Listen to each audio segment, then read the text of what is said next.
মই অনুৰাধা শৰ্মা পূজাৰীয়ে কৈছো। সকলোলৈকে নমস্কাৰ।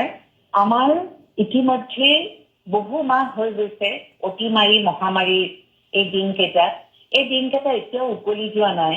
গতিকে প্ৰত্যেকেই যাতে সাৱধানতাৰে চলে, কেতিয়াও যাতে নিয়ম শিথিল নকৰে, কাম কৰক কিন্তু মুখৰ পৰা যাতে মাস্ক নুগুচায়, অকমান যাতে সামাজিক দূৰত্ব যিটো ইজনৰ আৰু সিজনৰ মাজত এটা কিছু দূৰ মানে এটা দূৰত্ব ৰাখে সকলো সময়তে, সেইটো সদায় মন কৰিব লাগিব। পুষ্টিকৰ খাদ্য খাওক, পানী খাওক যথেষ্ট পৰিমাণে, আৰু মনটো সদায় ভালে ৰাখক যাতে প্ৰত্যেকেই মনত এক ধৰণৰ ইতিবাচক ভাৱনা লৈ থাকে।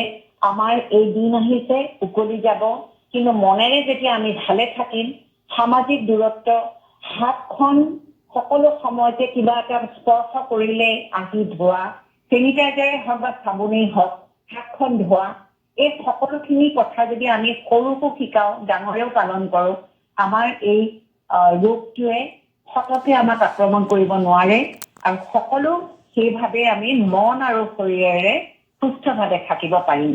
এয়াই মই সকলোৰে পৰা আশা কৰিছো। সকলো কুশলে থাকক।